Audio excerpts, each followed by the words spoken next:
everyone, my name is Ginger Wolfman and welcome to our tryout verdict for Spider-Man. Or to give it its proper title, Marvel's Spider-Man, like there could be any other. But still, it's the main title.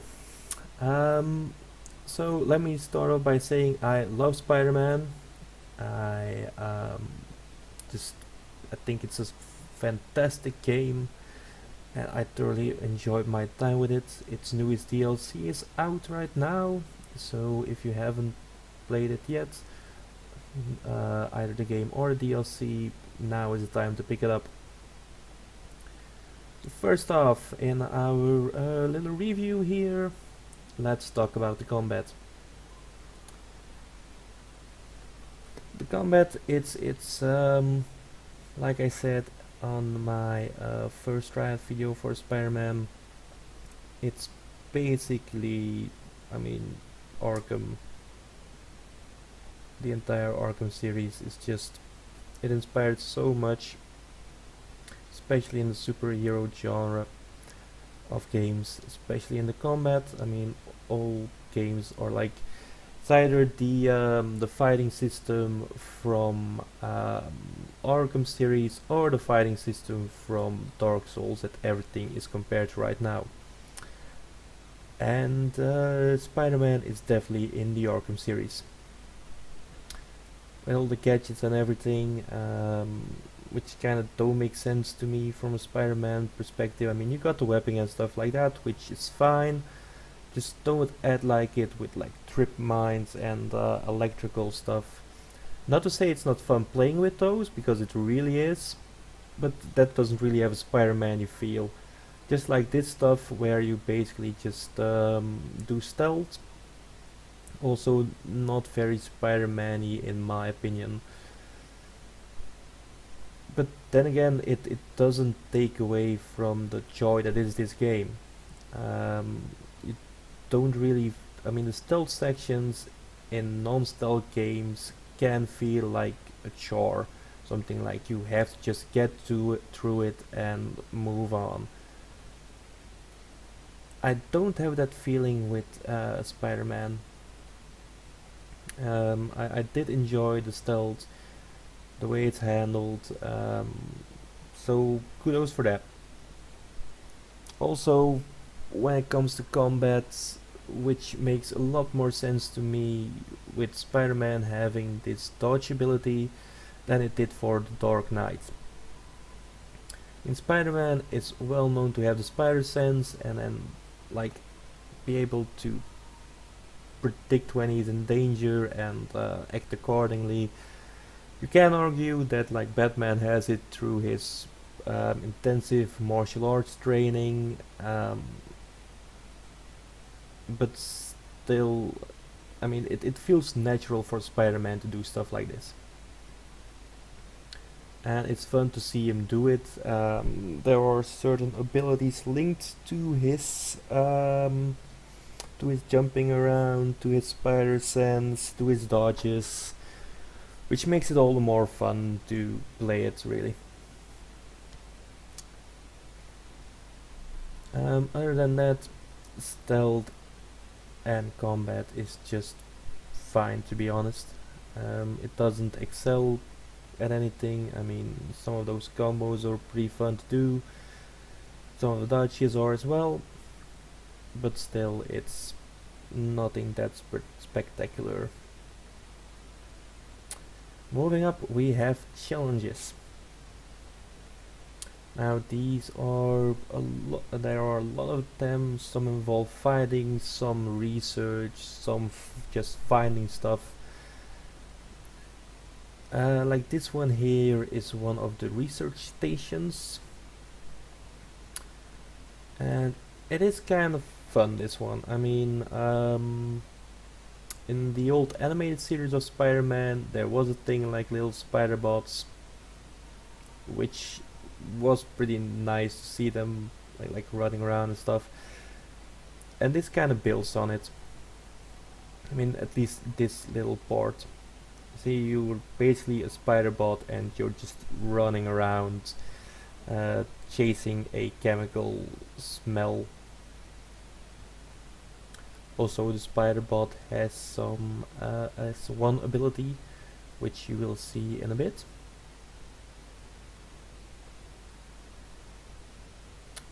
But there's like the research stations. They offer a wide variety of stuff. See, so it has this sonic thing that disperses crowds. As I was saying, like research stations, they have like in one thing you're blowing up billboards to stop them from exploding. Here you're chasing someone who stole a gas canister. Um, Another stuff you're like feeding pigeons or spraying fish who are about to die, stuff like that. It has been argued that that's not the most fun thing to do in the game, and I agree there is a lot more fun to be had other ways, but still it's nice. It's not that bothersome. Um, there are worse bits in this game than the research stations.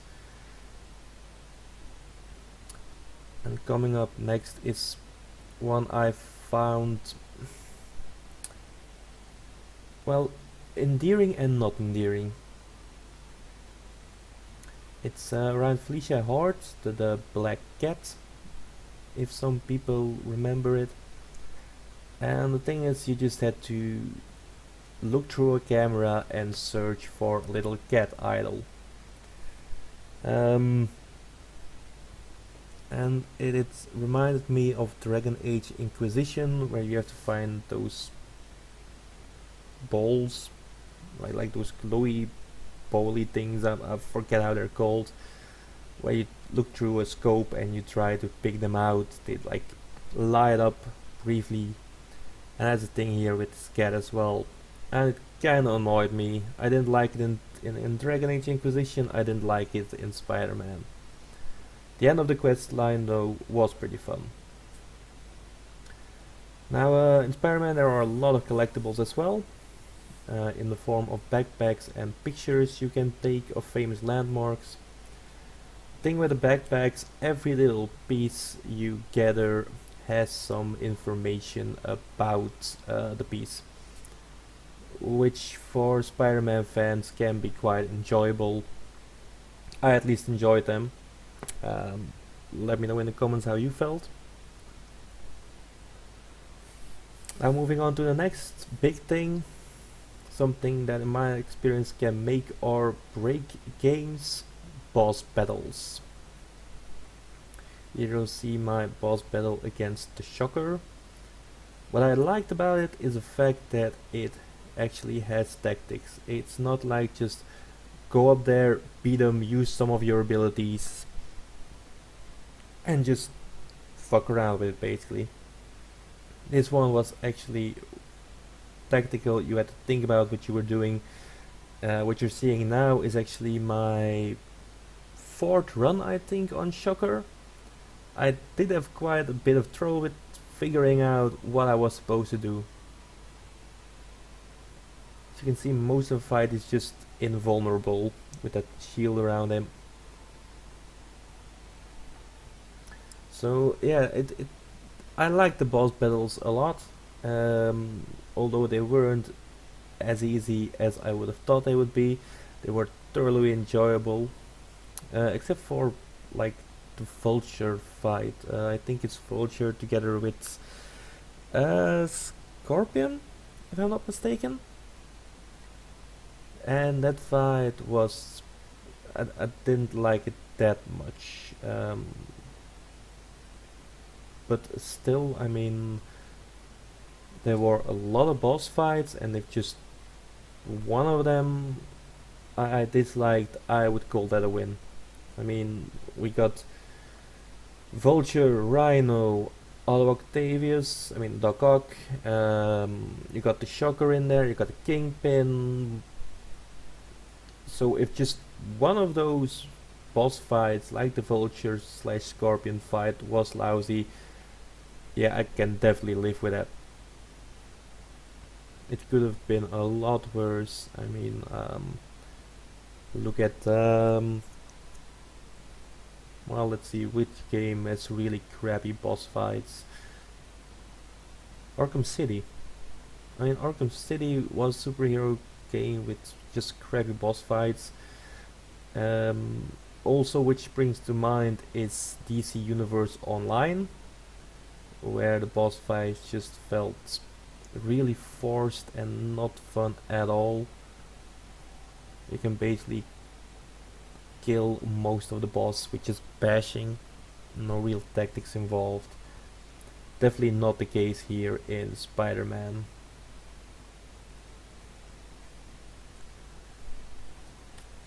So that was a shocker fight.